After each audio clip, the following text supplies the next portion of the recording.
All right. Can everyone hear me? And the presentation is visible to all of you. Yes, sir. Okay, good. So we can start today's discussion. All right. Good evening, sir. Yes. Good evening. Sir, can I ask something about the last class? It's a TA session, just one doubt. From the TA session. Yes. Okay, you can ask me your doubt.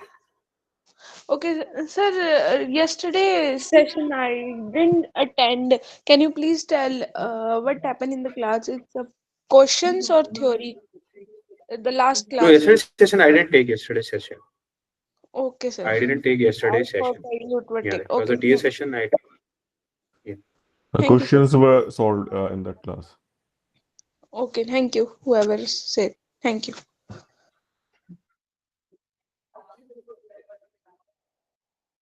Okay. All right. Um, so in today's discussion, we are going to talk about critical points. So first, we will start with recalling what are critical points for one variable function, and then we will move on to discuss the critical points for differentiable functions uh, on R3. Okay. So, in the previous session, which was there on Thursday, we discussed about gradient and how to see that gradient is the direction where you can achieve the steepest descent and steepest ascent. And then we moved on to um, yeah, that was the first topic, and then we moved on to discuss more on differentiability. So in today's discussion, we will be talking about critical points. Now, what are critical points? So last time we saw that if we do not move, okay, then the if I do not move in some particular direction, then the directional derivative in that direction is zero. Okay, so in particular, if it is perpendicular to the gradient of the direction is perpendicular to the gradient direction. Okay, so in that case, the uh, directional derivative in that direction is zero because we saw when gradient exists and it is continuous in a open ball containing that point, then you can write directional derivative in some direction as a dot product between gradient and that direction. So so you get a cos theta factor in your computation, and when cos theta is zero, when it is 90 degrees. So when the direction is perpendicular to the direction is perpendicular to the gradient vector. In that case, the directional derivative in those directions are zero. So today we are going to see critical points. So what are critical points and why they are important? Critical points are important uh, because we saw last time how to linearly approximate a function. So in a critical near a critical point, you can have some nice. When I say near a critical point, that means open ball containing a critical points. You can have some nice description of a function that is there. So uh, you can have some nice linear approximation as well. Okay, even when you don't have linear approximation, you can also have uh, up to some error term. You can have some approximation of the function by some polynomial functions.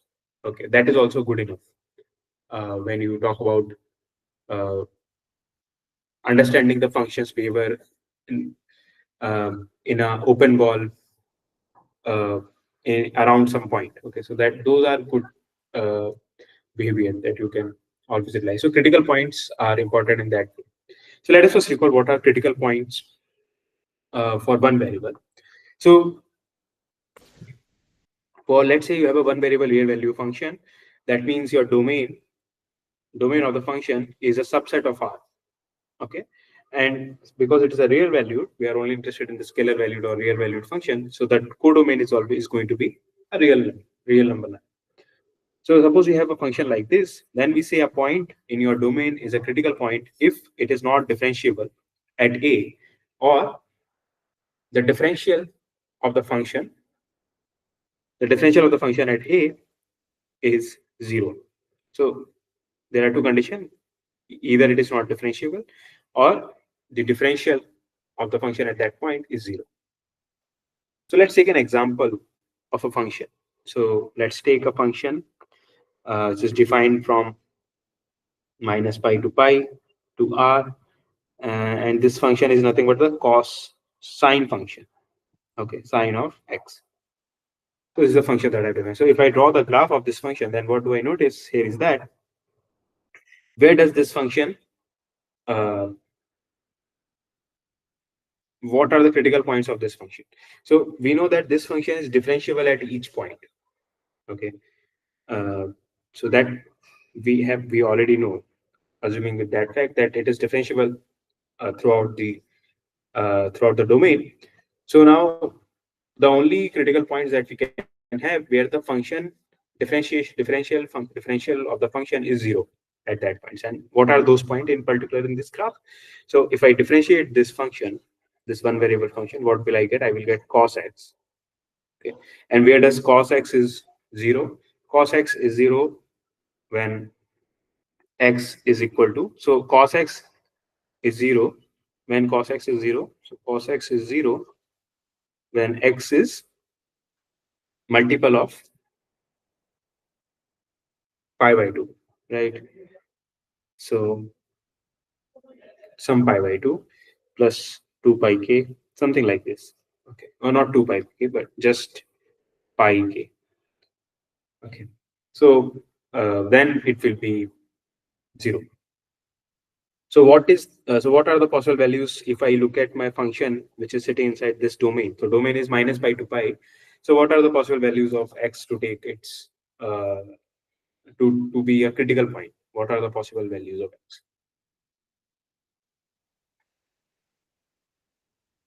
Sir, that are you lies in this asking domain? the range?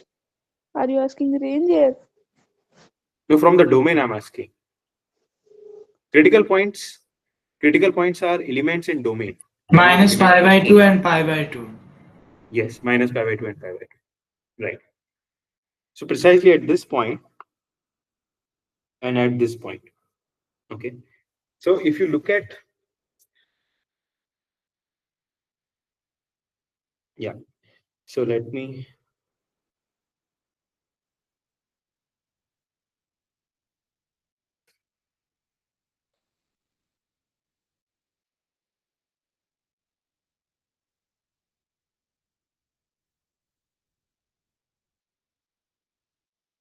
okay. So if you look at the tangent at this point, so the point where it is 0 are these, precisely these points. This is one point, and the tangent line to this point, which is pi by 2, and the tangent to this point, which is minus pi by 2, are precisely the line that are parallel to the x-axis.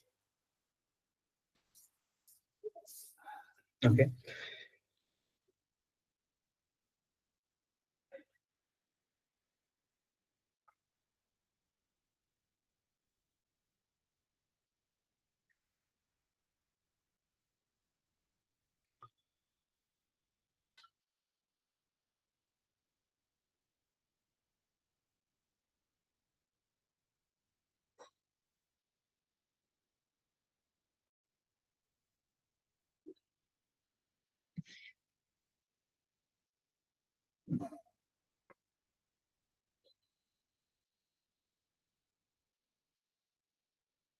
All right.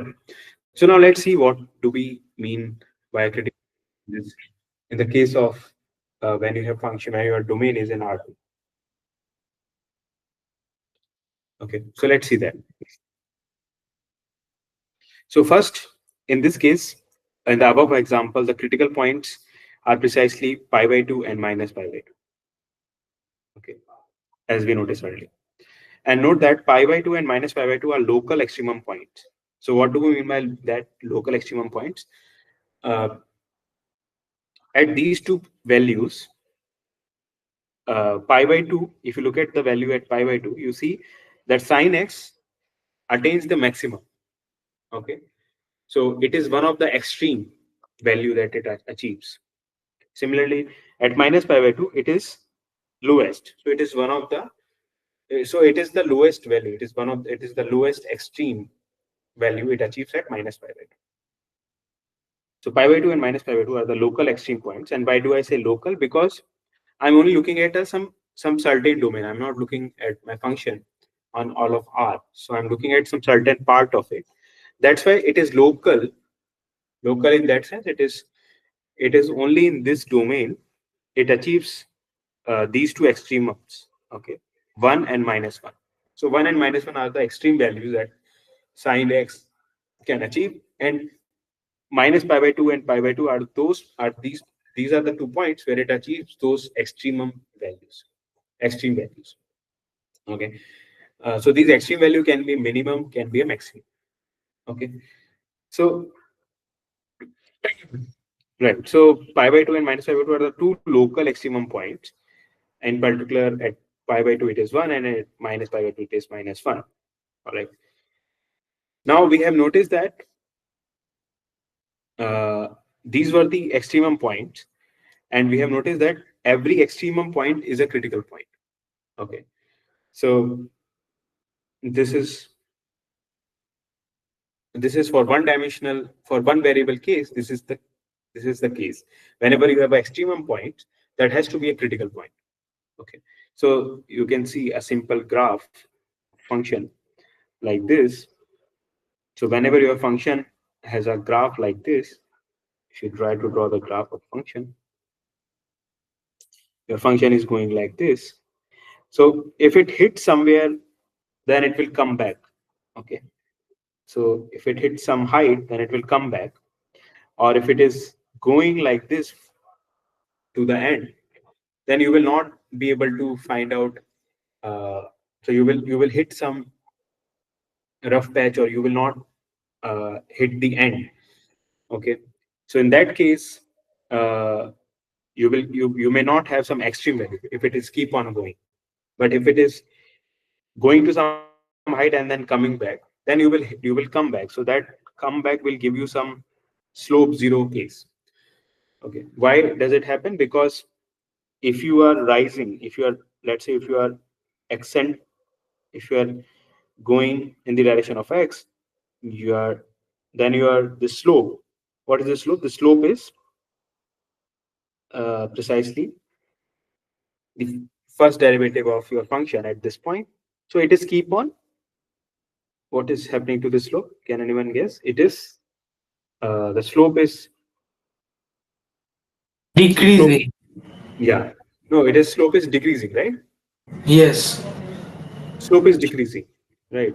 As soon as you hit this point, it will be zero, and then it will start. Uh,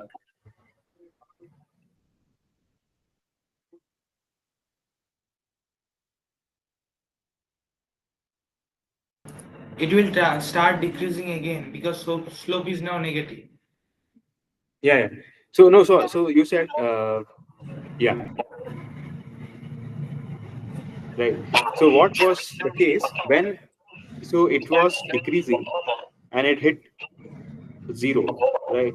So it is decreasing, and now it hit zero, and then it's still decreasing. Now it start going into negative direction. It is negative value, and then keep on decreasing, and then it It will will become be zero. -1, and it will become zero. So it is a function. It is a behavior of 10 function.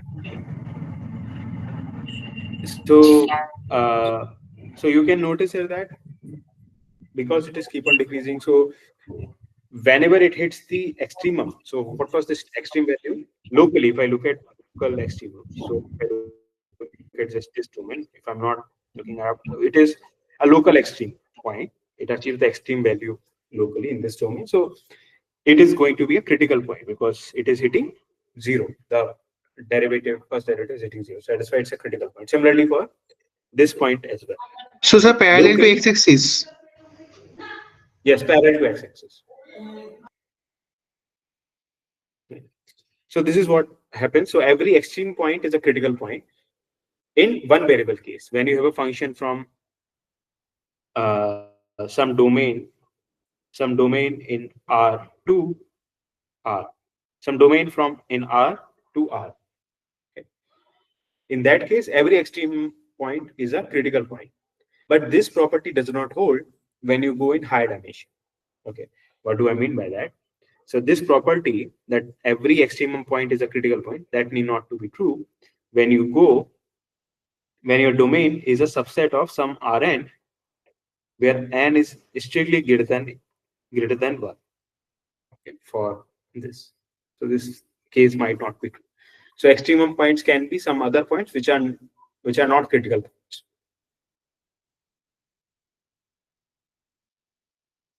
Oh,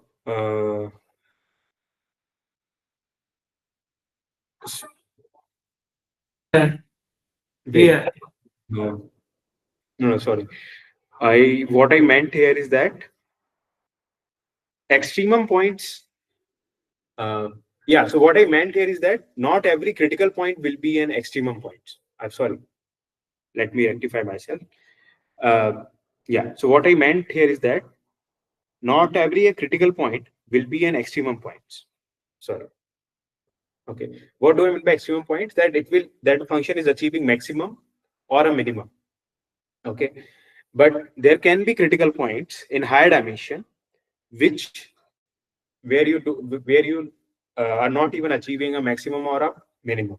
Okay. So that means they are not extremum points. But every extremum point is a critical point. That is true for that is irrespective of the dimension. Okay. So let me rectify this statement. This statement made me confused. So every extremum point is a critical point. That is true in high dimension. Let me make a 3.3. In high dimension cases, uh, yeah. So, however, uh, but every critical point,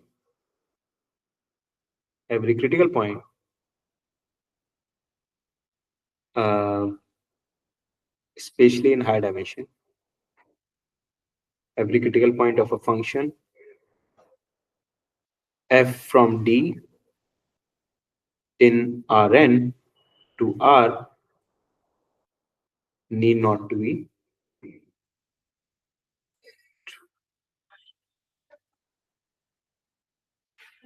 need not to be an extremum point. Right. Now it is. Okay. So yeah, I made a wrong statement earlier, but the correct statement is that every critical point of a function need not to be an extremum point. That it need not to be a maximum or minimum. Okay. But every extremum point is a critical point. That is always the case. Okay. So now let me first define what do we mean by a critical point in for the functions in Rn. Okay. Scalar valued functions in Rn. So let me first define that. So before we go into, let me first also recall what do we mean by local extrema. Okay.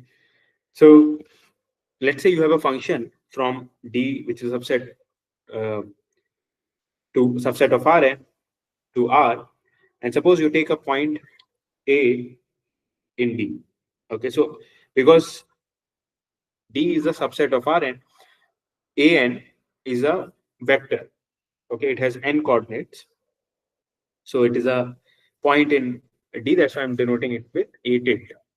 Now, a point A tilde is called a local maxima or a minima if for some ball B, okay, there is some small enough ball B containing this point A, such that within that ball, f of A is the maximum value within that ball, and similarly, f of A is the minimum value. It's either of the case. Okay, if it's the maximum value within that ball, then it is the local maxima. If it is minimum value, then it is local minima. Okay, so let's take an example. Okay, so should you try to think of a so here is a pictorial viewpoint of this. Suppose uh, your domain is this one line. Okay, so it looks like R, but you can also think of it as like it's an Rn, and you have drawn a graph of this. Okay, and you take a point vector A tilde and you look at the corresponding value. So there exists a small enough ball. So this is your ball. Okay, consider a small enough ball such that within that ball A tilde function admits a greatest value or the maximum value at A tilde. Okay. Similarly, at A2, it achieves the minimum value locally. A3 is the minimum, is the maximum value within some small inner ball for some small inner ball, so and so forth. Okay. So this is the idea of local extrema. Let's take an example of function. So let's consider this function f from R2 to R. Okay. So xy, f of xy is equal to x square plus y square. All right. So if you look at this function x square plus y square, then what happens? That then my claim is so the point 0, 0 is a local maxima. Okay, how to see that it is a local maxima? So pictorially, I'm talking about right now. So if you try to draw this function, if you try to draw this function, so let me first draw the xy plane. So this is my xy plane, and then I draw the y-axis, which is just like this. Okay, this is my y-axis. This is my z-axis. So let me name them. So this is x, this is y, and this is z. Now, if I draw the x square plus y square, so how will it look like? It will be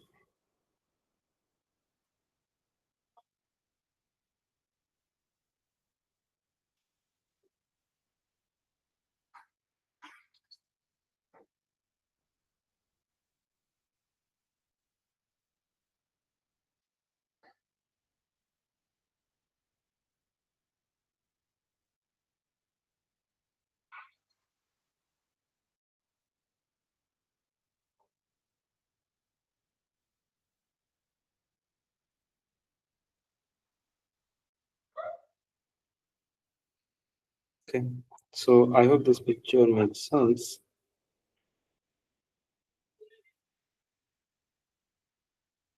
So uh, it's like a ball that is sitting at 0, 0. Okay, so at 0, 0, if you compute this function, it is all 0, 0. It will give you 0 vector. So that's why it is at origin. Okay, and then everything is going out of this. Okay, it's like a bowl which is facing upwards, and it is placed on the xy plane. Okay, now in this, if you look at a ball, just like this, if you look at a ball, hmm,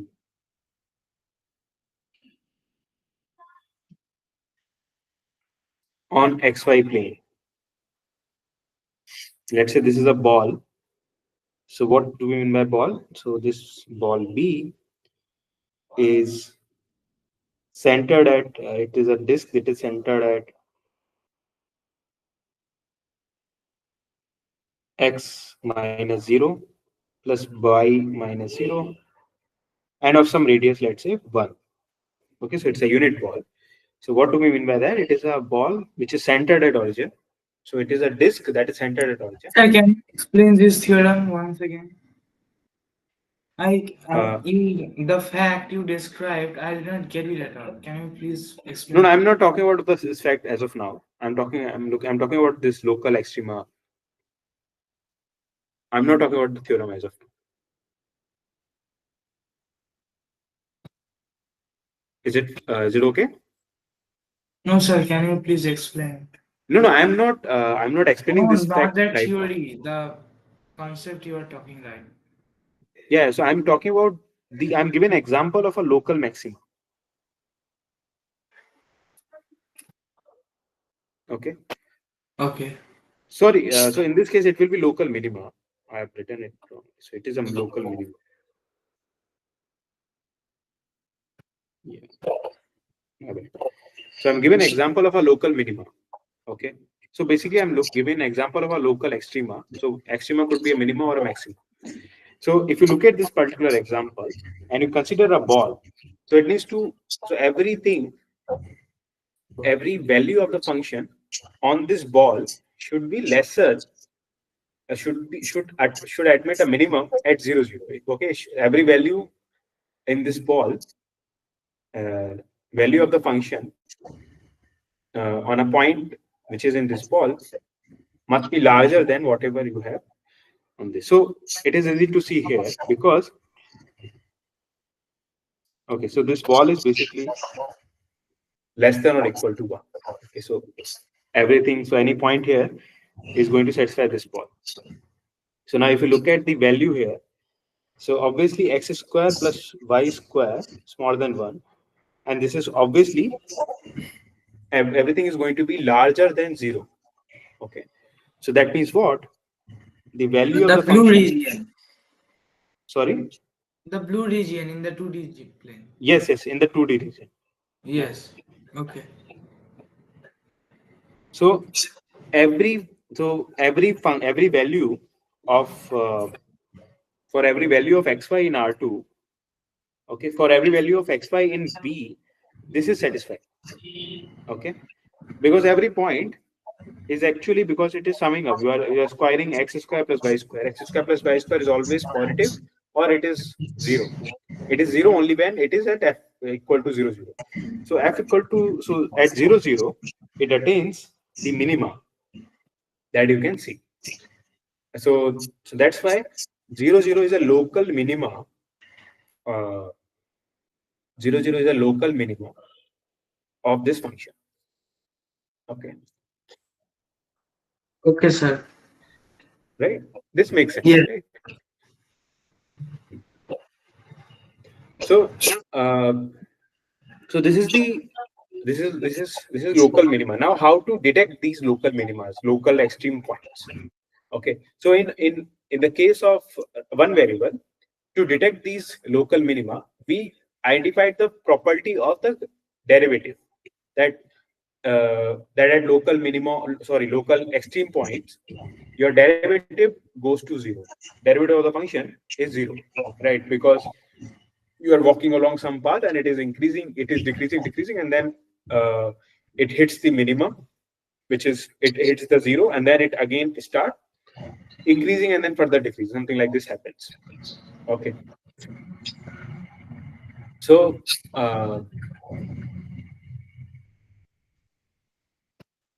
yeah, so the same thing we need to do in this case, but in this case we do not have just one direction. In case of R1, what was the benefit we had, that there was only one direction, okay, that we need to trace. But in case of in case of graph of a two variable function, we have infinitely many direction to trace, right? You have you can trace along this direction, what happens? You can trace along this direction, what happens, right?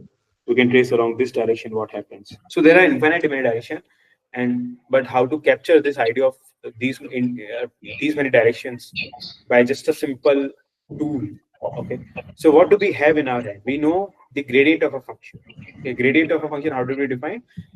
If a gradient of a function is defined, gradient of a function is defined at a point when it is differentiable in all the, if all its partial derivative exists, then it is, then the gradient makes sense. And once the gradient makes sense, we can talk about directional derivative in all the direction. Okay, so so what happens? So now try to think of this intuitively. What are the directional derivative? Directional derivative were defined to have a one variable differentiation, right? So when you perform a directional derivative, it gives you a way to perform a differentiation along some direction, basically along some line that gives you one dimension differentiation for higher dimension function. Okay, and now, but directional derivative can be captured by gradient, by taking the dot product with gradient, right? That we saw. So I do not need to calculate derivative in all the direction. I just need to know the gradient only. That is sufficient for me to know the gradient. Okay. So let's try to think this intuitively. So what we want to do, we want, if we hit the extreme points, then we know from the one variable theory that all the directional derivative in all the direction it should be zero. Okay. So directional derivative of f at a should be zero for all directions.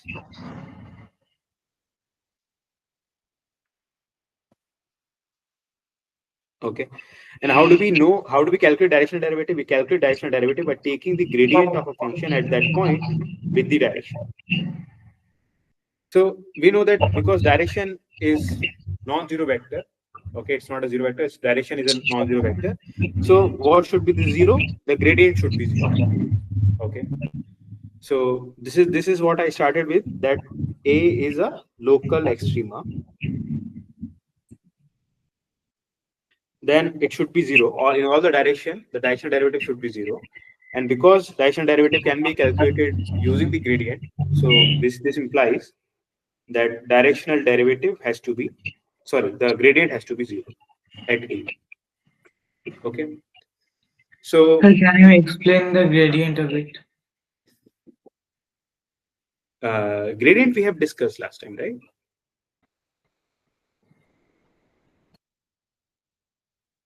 Gradient of a function. Can anyone recall gradient of a function?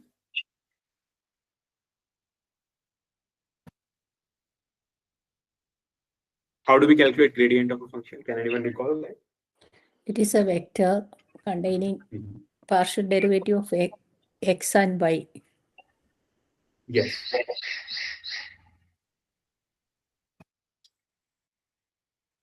So that is for function of two variables. Okay. But in case of when you have function on n variables, then the partial derivative along each direction. Okay. So then gradient. Sorry, is there any question? Hello. Hello. Yes, sir. Yeah, is there any question? Because I can hear people talking, or someone forgot to unmute themselves.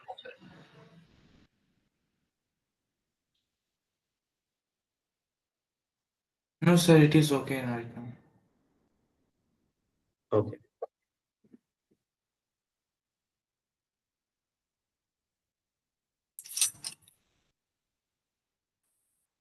All right. So right. So this is why. So at a local extrema, the gradient of a function is zero if it exists. Okay. So and the intuition behind it is this, that we want, because at local extrema we have seen in one variable that whenever we hit a local extrema in one direction, it is zero. Okay, because of one variable case. Okay. Uh, so and it needs to hit zero if you go along every direction, and so that means directional derivative from all direction it should be zero. But how do we capture directional derivative? Directional derivative is nothing but the gradient times u. So this implies that gradient has to be zero. All right. So now once we know that gradient has to be zero for to capture or to identify a local extrema, now we can define what is a critical point. Okay. So now a point in a point A in the domain is said to be a critical point of function if the gradient, either gradient does not exist, or if it exists, then it has to be zero. Okay, so all those points are said critical points. So let's take this example. So this is a function fx. So now let's look at the gradient of this function. So for gradient, because it's a two variable function, we need to first calculate the partial derivative of f. So let's calculate the first partial derivative. It is 3x square minus 3y. 3y. And what is the second partial derivative with respect to y? 3y square minus 3x. Yes, 3x. Right.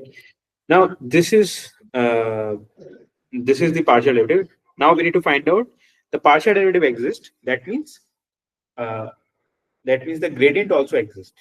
Okay. So gradient also exists for all points. So df exists for all xy in R2. That is there. Now, because this exists, now in order to find out the critical point, we need to calculate, then we need to equate a gradient to 0, okay, to find out the critical points. So let's do that. So this has to be 0. This implies that 3x square minus 3y, comma 3y square minus 3x, this thing is 0, 0, which implies that 3x square is equal to 3y and y square is equal to x. Okay, from both of the equation, that means x square is equal to y and y square is equal to x. So where does it lands you to? That means y4 is equal to, let me write it over here. So these two equation implies together that if I put y square in the first equation, I will get y4 is equal to y. That means y cube X to the minus 1. equals to x. Sorry? Just similar to will be with the x.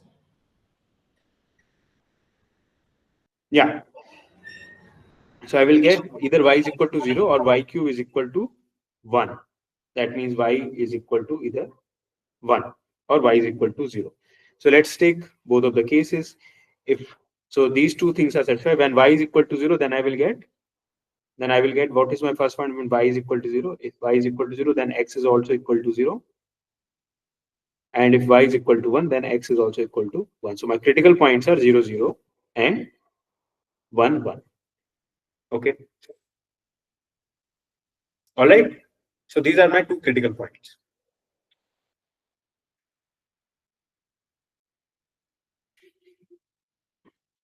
Is this clear to all of you?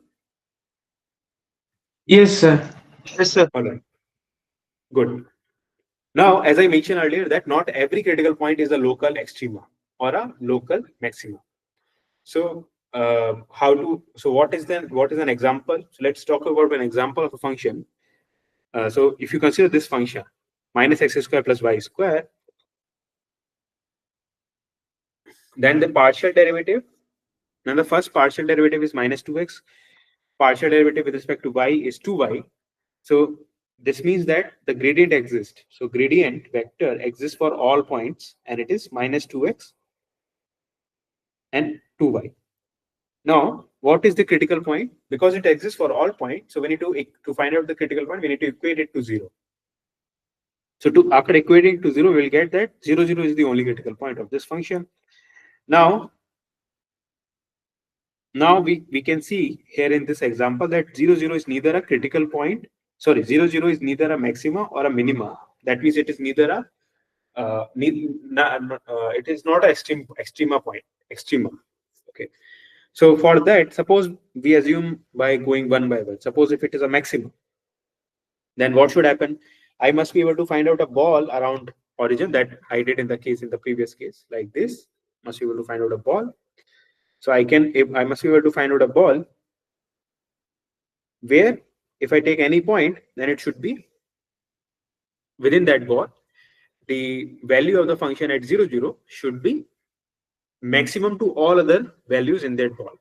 Okay, but that is not the case, because if I look at this curve, okay, what is this curve? So this curve correspond to the line when x is equal to 0. So if I place x equal to 0, this function becomes y square. Okay, the function becomes y square. So if I look at y square, when if I walk along this line, then it becomes y square. So y square is not smaller than 0, 0. It is always positive. Okay. So 0, 0 is not the maxima value. 0, 0 is not a maxima along this line. So it is Excuse not. me, sir. Yes, Sakshi. Sorry to interrupt, sir. Sir, the whatever you explained, understood till the point 0, comma 0 is the only critical point. F is neither Mhm. maximum nor minimum. But the thing you explain with diagram, na, can you please once again explain it? The circle part, Right. that thing I All got right. confused. Okay. Just give me a minute. No problem, sir. Thank you. Yeah.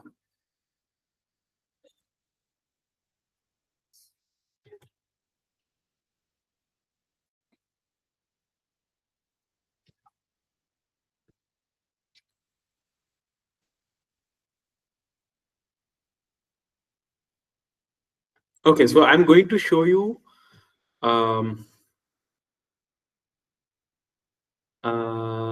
wait, yeah. I'm going to show you how this figure is going to look like because it will be easier that way for me also. Okay, can you see this? Right, you must be able to see this. Okay, so this is the graph. So look at my cursor. So I am basically drawing the graph of the function minus x square plus y square.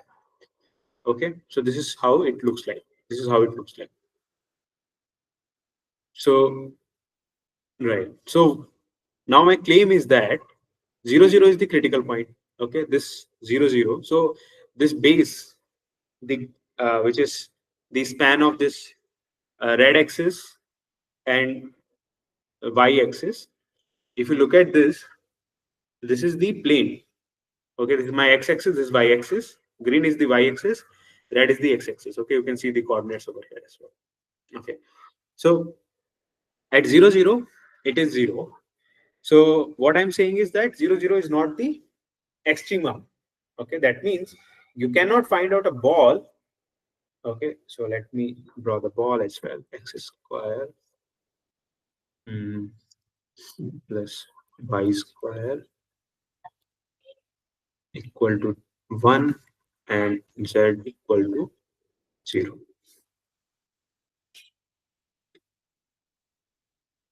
So this.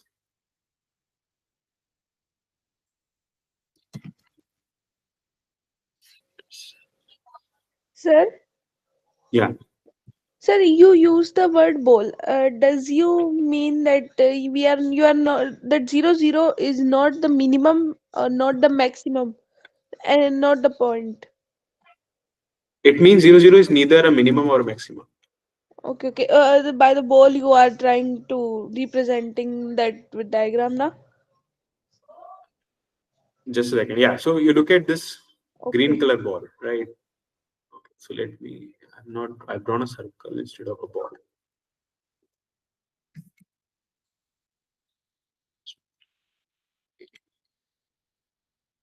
Hmm. Yeah.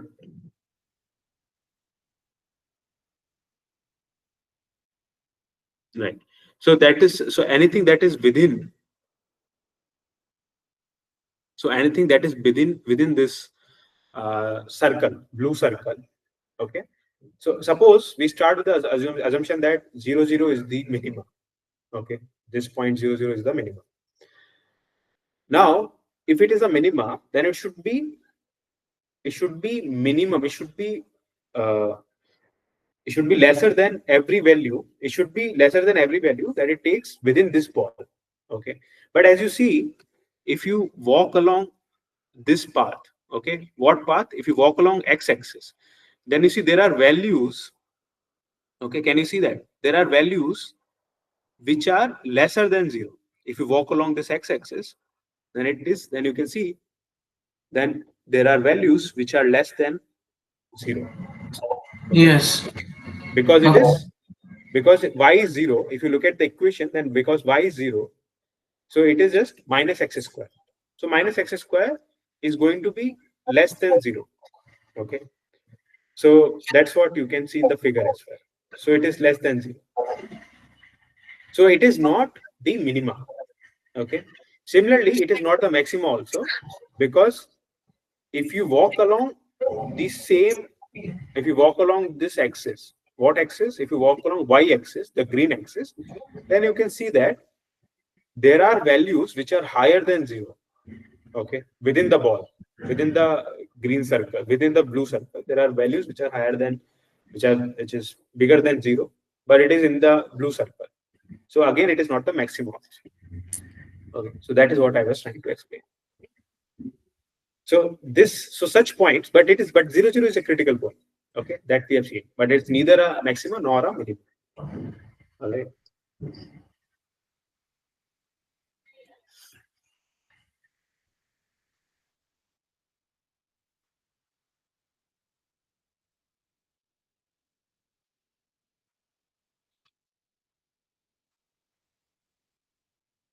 Okay, let me come back to my presentation.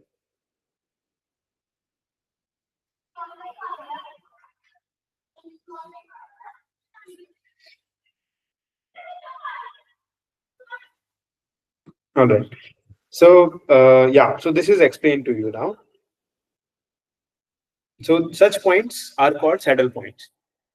Okay. So such points are called saddle points, which are so critical point, which is neither a maxima nor a minima, are called saddle points. So let me write down the definition. So critical points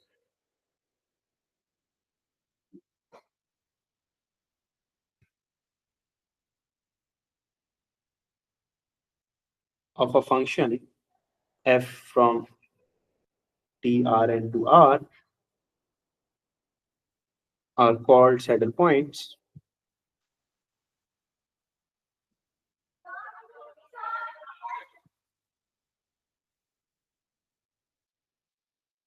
if they are not extremes.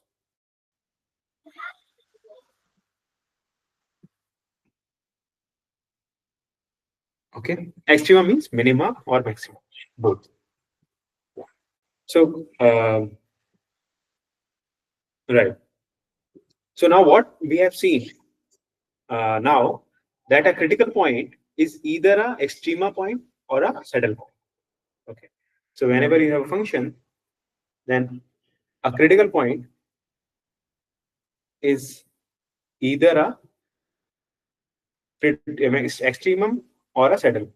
Okay. So whenever it is extremum, you can talk about local minima, local maxima, and whenever it's a saddle point, you cannot talk about anything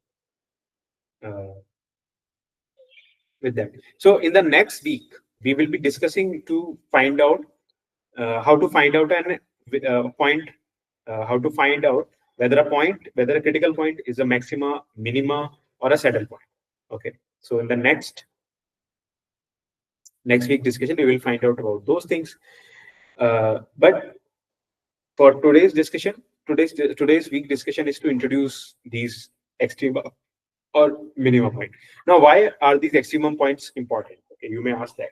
So these extremum points are important because it tells you the behavior of the function. Okay. Now, what is the function? Function can be approximation to your data set. Okay.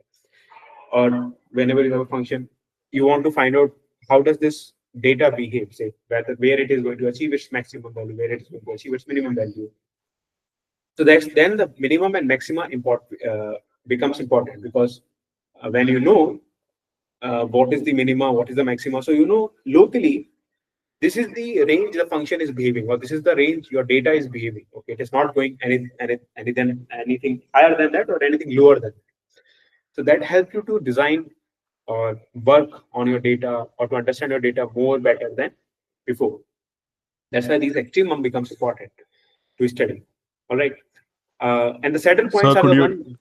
Sir, could you repeat? Yeah. So what I'm saying is that when you have a when you know the extreme points, so you know that your data, your function may not go anything higher. It cannot attain anything higher than that value, or it cannot go anything below that value. Okay. So in some sense, you know what is the range of your function locally. I'm not saying globally, you know, not for the whole domain, but for some interval, you know what is the range of your function, how much variation you have. Okay. So these things help you to understand the behavior of your data. Okay.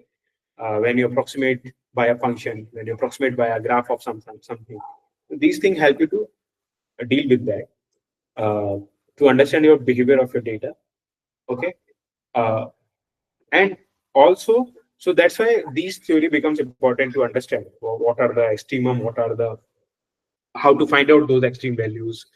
Okay, and that's why the theory of gradient becomes important, because gradient help you to identify uh, what are the extremums. Okay, it can at least tell you what are the critical points. It doesn't.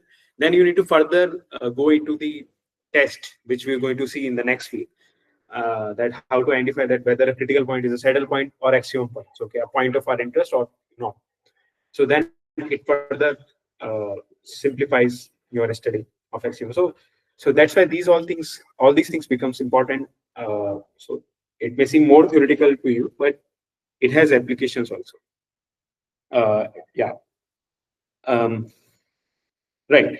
So now, so whatever we have talked about is a local thing, local minima, local extremum, okay, local maxima, local minima. But you can also talk about a global phenomena also, global extremum points. What do we mean what do I mean by global? That means within your whole domain, what is the maximum value your function can take, or what is the minimum value your function can attain? Okay, those are the called global extremum points. Okay, or absolute extremum points, and those are also those can also be calculated. Okay, so what do I mean by extrema and extrema and absolute maxima? Let me just write it down formally. So a point in a domain is called absolute maxima, or a global maxima, or global minima, or global absolute minima, if it is called absolute maxima when all the other points in the domain are lesser than the value of the function at that point. Okay, so such points A tilde are called the uh, absolute maximum point. Similarly, and the value is called the absolute maxima. Similarly, minima also when it attains the minimum value, function attains the minimum value at that point. Now, for a function, in order to talk about these extremas, global extrema, okay, local extremas, you in order to talk about the global extrema, the domain becomes important. Okay. What domain we are working with. So, let's look at a particular type of domains, which are like closed domains or bounded domains. So, what is a closed domain? So, by the name itself, closed, it looks like that uh, it is not something that uh, it has some sense of closeness. What do I mean by that? It is not open somewhere. Okay, everything is closed. So what do I mean by that? That means it contains all the boundary points of domain. Okay, so I will talk about the examples, but this is a formal definition. So if a domain contains all the boundary points, then it is closed, and it is said to be bounded if it contained inside some ball centered at origin. Okay, of finite radius. So let me write it completely. If domain is contained inside a ball, domain is contained inside a ball, B is contained in a ball, in a unit ball, which is vector x in Rn, such that x minus origin, that means zero vector, the norm of that is smaller than equal to some value d. Okay, so we are all familiar with these notations. What is a norm, Anna? We are all familiar with all these things. We have talked about inner product space, so it is the usual dot product we are talking about.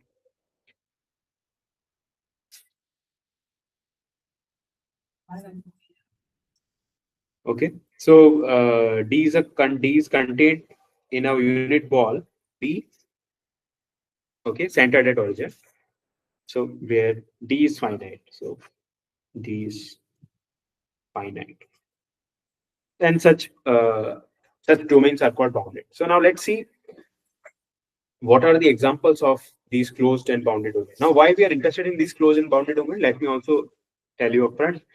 Because whenever you have a closed and bounded domain, Okay, whenever your domain is closed and bounded, then global maxima always exists for a continuous function. Okay, that's why we are interested in the closed and bounded domains. So whenever your domain is closed and bounded, global maxima, global extremum always exists. Now let's look at some examples. So example of a closed and bounded domain. So I'm only dealing with domains in R2. So let's look at this first example. So what is this domain? This is the ball centered at origin of radius A. This ball may look like it's a bit off.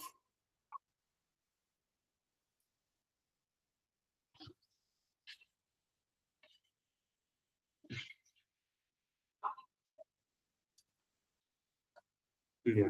So this is a ball that is centered at origin, okay, of radius A.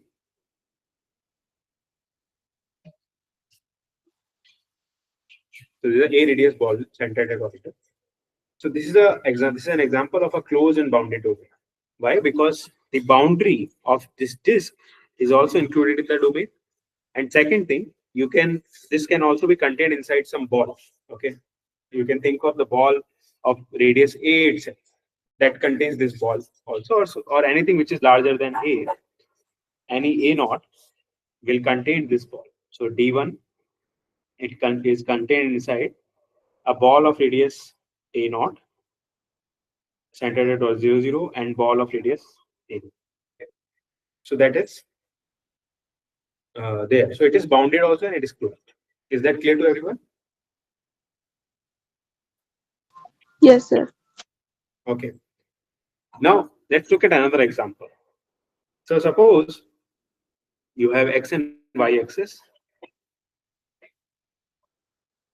So again, this is your x-axis, this is your y-axis. Okay.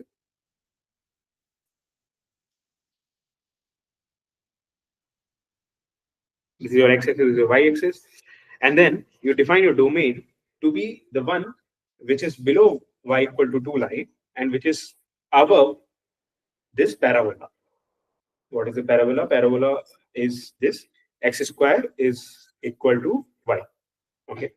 So in particular, the domain is in between the parabola and the line. So is it an example of a closed and bounded domain?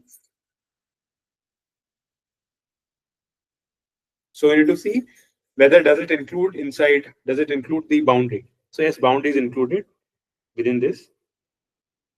The boundary is included. Okay, so it is closed. Now is it bounded? Yes, it is bounded. You can always take a big enough radius circle, a disk that will contain this whole thing. Okay, so this is bounded also. For example, you can take a radius 3 circle. Okay, so this will be something like this, and that circle will contain this whole domain. So it is also bounded. Okay, now how to write this mathematically? So this is a geometric picture, but how you can also write it like this? It can be think of it as an intersection of x square is smaller than y. Okay, an intersection of with this line y is smaller than 2. So what is y smaller than 2? Y smaller than 2 is all this region. Okay, this is y smaller than 2. And what is x square is smaller than y? So y, so this is x square equal to y. So now your y can be larger than x square. That means these points. Okay, so that means this region is your x square is smaller than equal to y. All right, and if you take the intersection of that, you will get this region precise. Is it okay with all of you? Like, so this is again an example of a closed and bounded domain. Okay.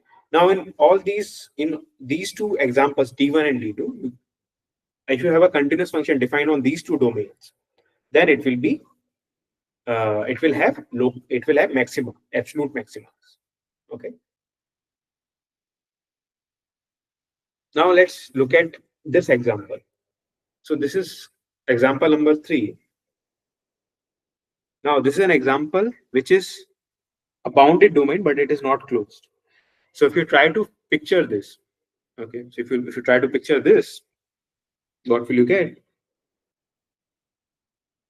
Okay, so I will give you a few minutes to think about this. Can any one of you guess why this is a why D3 is a bounded domain but not a closed domain? Sir, because we don't have a boundary. A Yes, defined boundary is not included, right? So it is not closed, right? But why it is bounded? Sir, because it doesn't cross a certain value. Yeah, you basically you need to find out a ball which is entered at origin that Yes, can. sir, because Uh-huh. x square, y square, each x and y always be lesser than 2. Yes. Right. So you can take radius 3 circle and then that disk will contain this ball, right? That is what you meant, right? Mhm. Yes, sir. Okay, good. So it is bounded, but it is not closed. I hope everyone understood what he explained, right? So so let's take so suppose this is the radius 2 circle, okay, and the boundary is not included. Okay, so boundary is not included, so that's why it is not closed, but it is bounded because you can take a bigger radius circle, so it will that will contain this. So let me highlight this also. This is the region that I'm talking about, the interior. All right. Now let's look at an example which is closed but not bounded. Okay, so this is a bit tricky. So what? This is a closed. So this is so someone's mic is on. If you don't have any question, please unmute. Please mute yourself. Yeah, thanks. Um, yeah, so this is D4 is an example which is closed, but it is not bounded. Okay, it is closed but not bounded. And how to see that? So what is D2? D4? D4 is R2, all points which is second coordinate is 1, first coordinate is n. Okay, I can take the second, let's take the second coordinate to be 0 itself. So that will be easier for me. So it is just on x-axis. So D4 is on x-axis. Okay, so I don't need to draw the y-axis. Now, what are the D2? So D4 has property. The first coordinate is all natural numbers. So it is 1 is there, 2 is there, 3 is there, 4 is there, 5 is there, 6 is there, and so on. So obviously there is no boundary. Okay, because this is set of all discrete points. Okay, this is not a continuous set. It is a discrete point set. So it has no boundary. All right. So it is closed. So if there is no boundary, then it is closed also. That is backwardsly true. Uh, so that is there. So it is closed, but it is not bounded. Okay. Why it is not bounded? Because whatever radius circle you take at origin, that will never contain because it is going to infinity. Okay. So whatever radius circle you take, there is no finite radius circle which will contain all these points in your domain. So it is bounded. It is not bounded, but it is closed. So I just want to give you an example. I wanted to give you an example. D4 again. Sorry. Can you explain D4 again? Yeah, Because yeah. I didn't get the So explanation. D4 is not closed. Okay, so it is. It is. This example is a bit technical. Okay, I don't expect you to understand this example fully, but I want you to have an intuitive idea that not all there are closed domains which are not bounded. Okay, so if you don't understand this example, that is okay, because this is not part of your syllabus. This is something that I'm doing to make to say that there are closed domains which are not bounded. Not every closed domain is bounded. Okay, to distinguish that these two facts. All right, coming back to this. So this is closed domain. Why it is closed? Because there is no boundary. What is this set? This set has a discrete point 1 0, 2 0, 3 0. Okay, you can see there is no they are isolated points. There is no continuity to these points. So it is not an interval. It is set of all. It is set of distinct points. So they are isolated points, collection of isolated points. So this is so there is no boundary. Okay.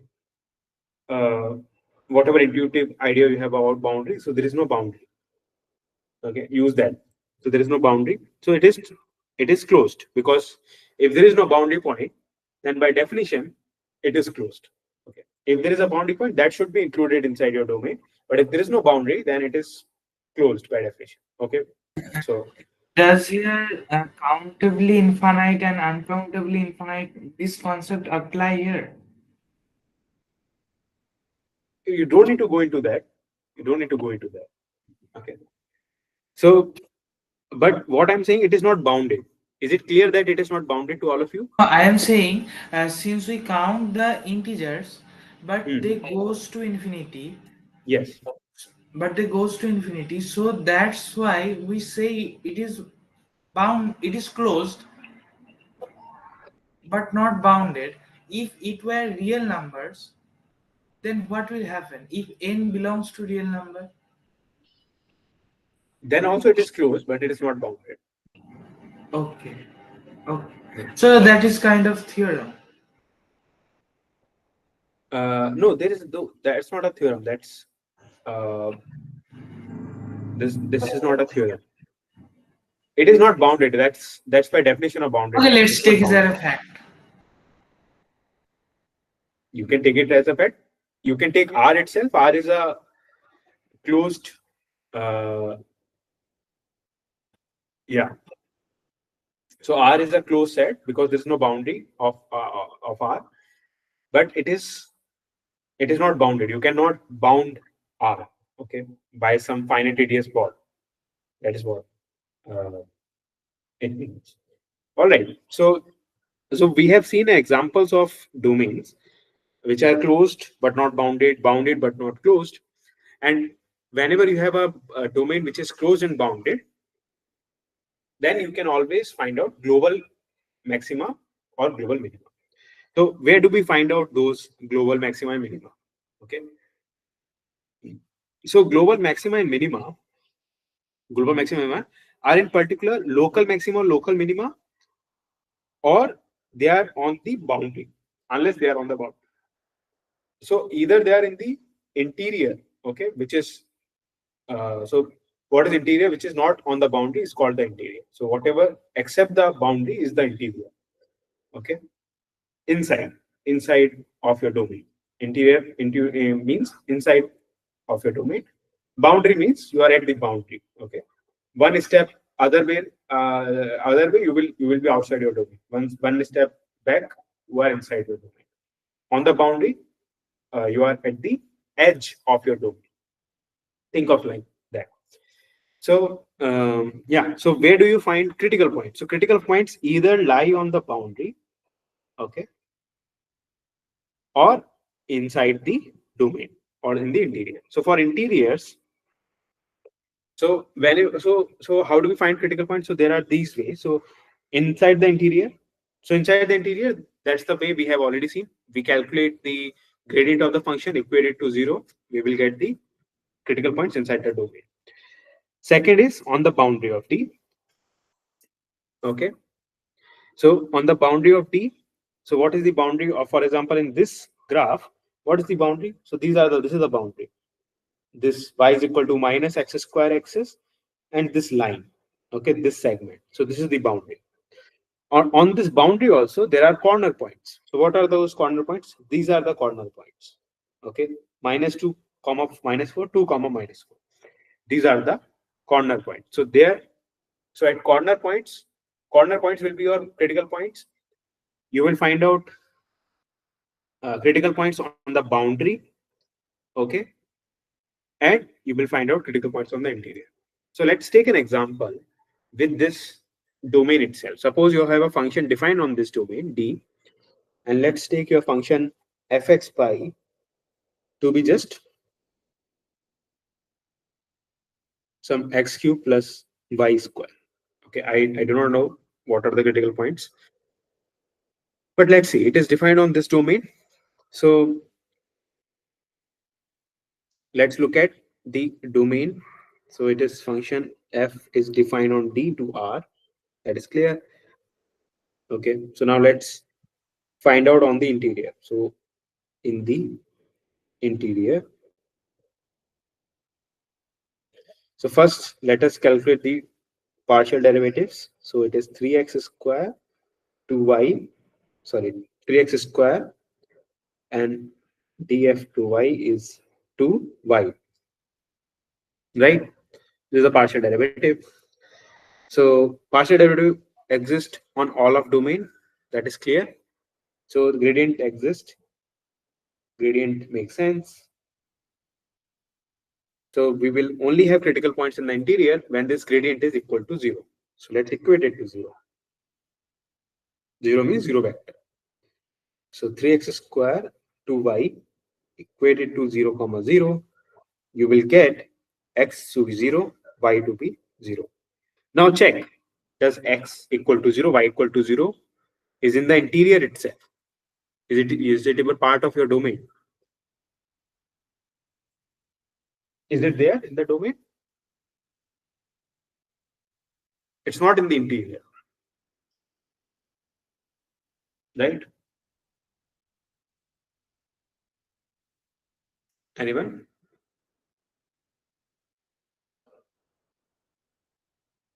Is 0 comma 0 is in the interior of this domain? No, sir. Yes, it is not in the domain. But where it is it on the boundary? Boundary. On the boundary. Yes, it On is the on the boundary. boundary. It is, yeah, it is sitting here. 0 comma 0 is on the boundary at that. That is the point. So there is no critical point in the interior. That is clear, right? There's no critical point on the in the interior.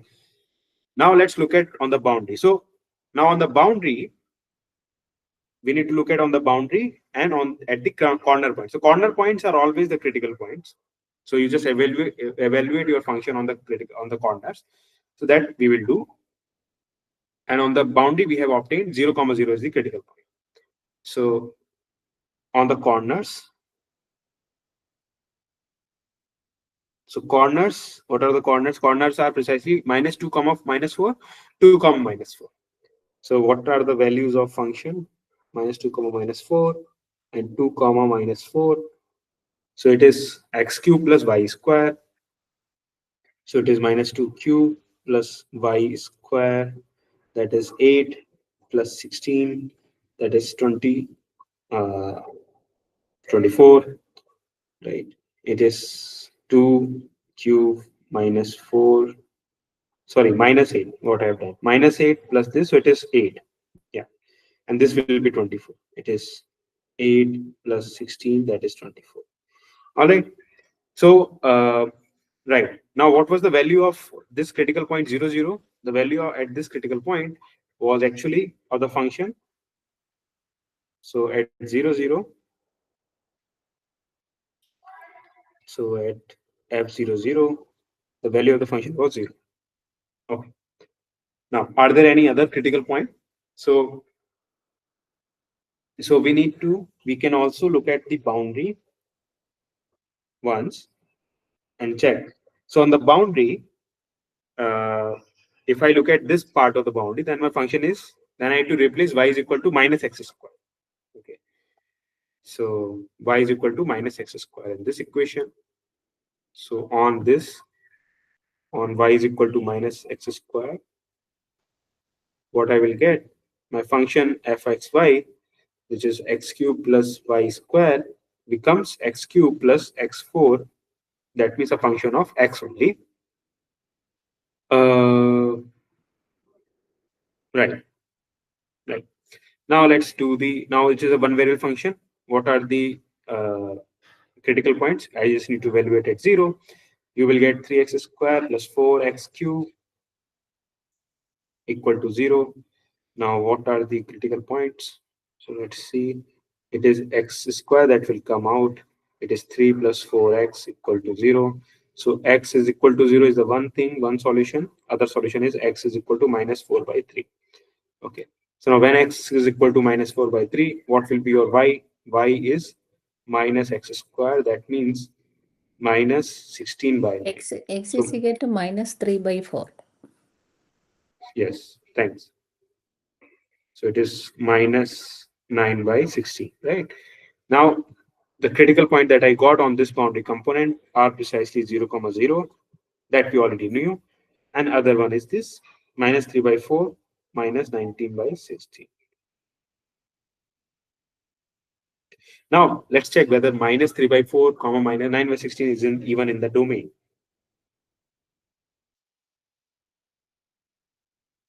So we are stopping ourselves when we hit um, -4. So at y is equal to -4.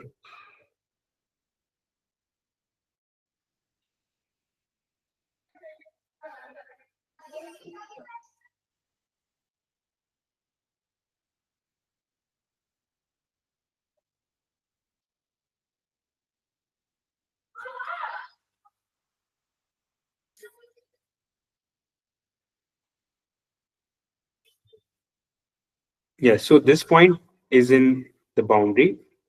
This point on the boundary is on the line actually. Yeah. So this point is, because look at the y coordinate. Y coordinate is is smaller than -4. Exactly, it is strictly smaller than -4. Right. Oh, sorry. What I'm saying, it is strictly greater than uh, -4.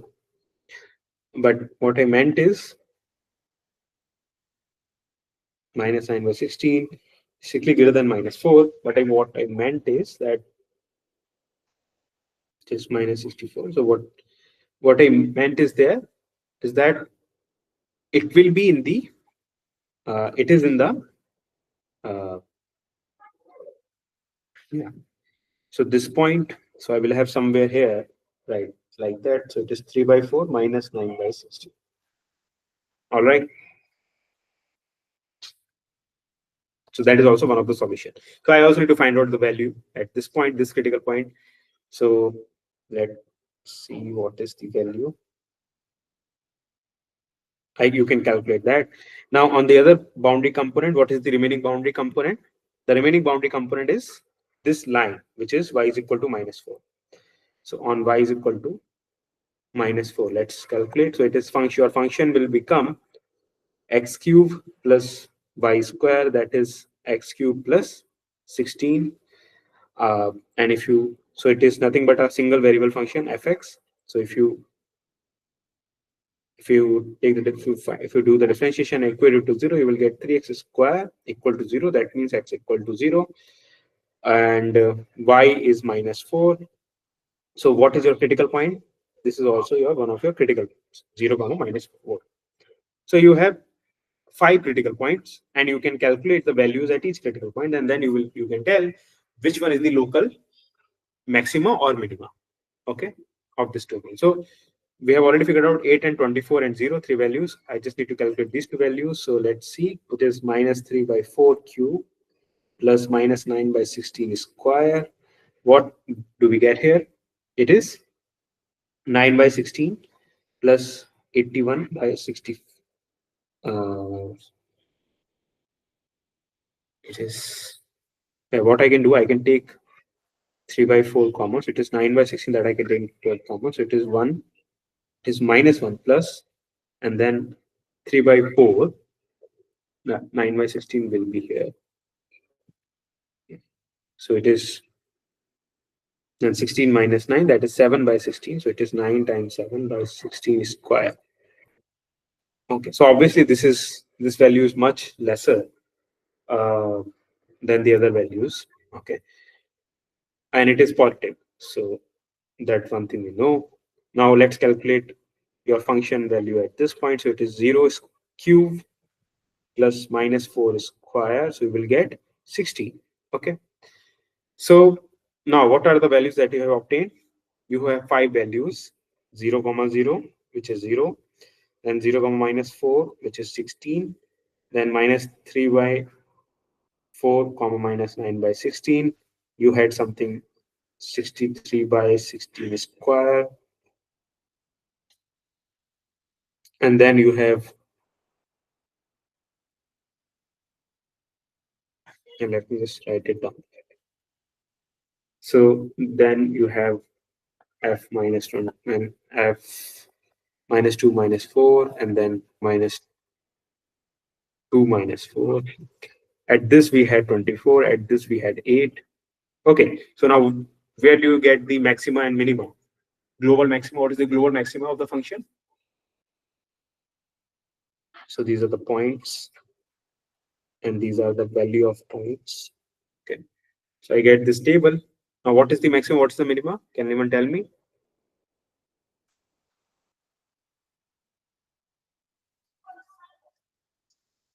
Minimum is 0, 0 and maxima is which 2 minus 4. Yes. So this is your maxima. So this is global maxima. And this is your global minima. All right. So you know how to calculate all these things. Okay. So you need to calculate first in the interior, then on the each of the boundary component. Okay, there were two boundary components, broken boundary components basically, the arc, the parabola, half parabola, and the line. And then at corner points will always be the critical point. So you just calculate the values at the corner points. Okay. All right.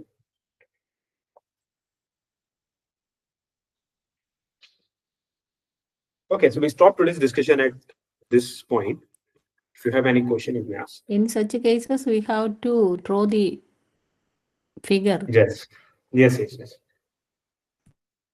Yeah, drawing figure, you need not to draw the figure. If you, for example, if you just have the domain given like this, let's say you don't have that figure. Let's say you have the domain D given by x, y, such that x square, what should be y, that should be y should be lesser, right?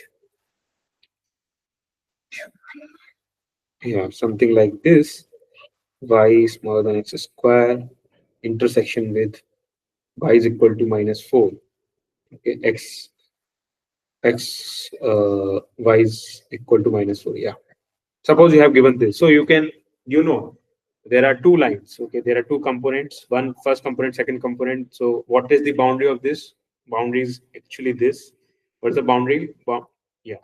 So in this case, it will be, so second component is,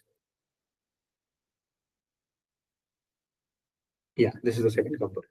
So in this case also you know the boundary, in this case also you know the boundary. And what are the corner points where these two boundary intersect? So you can exactly find out the intersection points and you can find out the corners also. So you need to know corners, boundary, and this thing. And in the interior you calculate as usual. Okay. So you don't need to draw the figure also, but sometimes what may happen, the figure is there, and then you need to calculate the minima and maxima. That might also be the case. Okay. But I think this information is sufficient, right?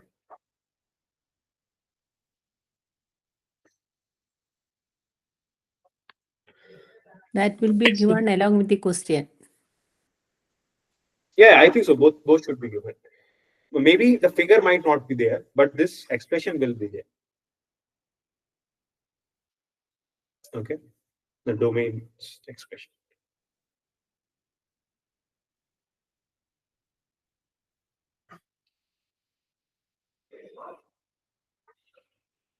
All right. Okay. Yes, sir. Right. Thanks everyone for joining, and I hope to see you next week. Basically, which is going to be this week. Yeah. Thank you for joining. Have a good night. Thank you, sir. Yeah. Thank you, sir. Thank you, sir. Thanks everyone for joining.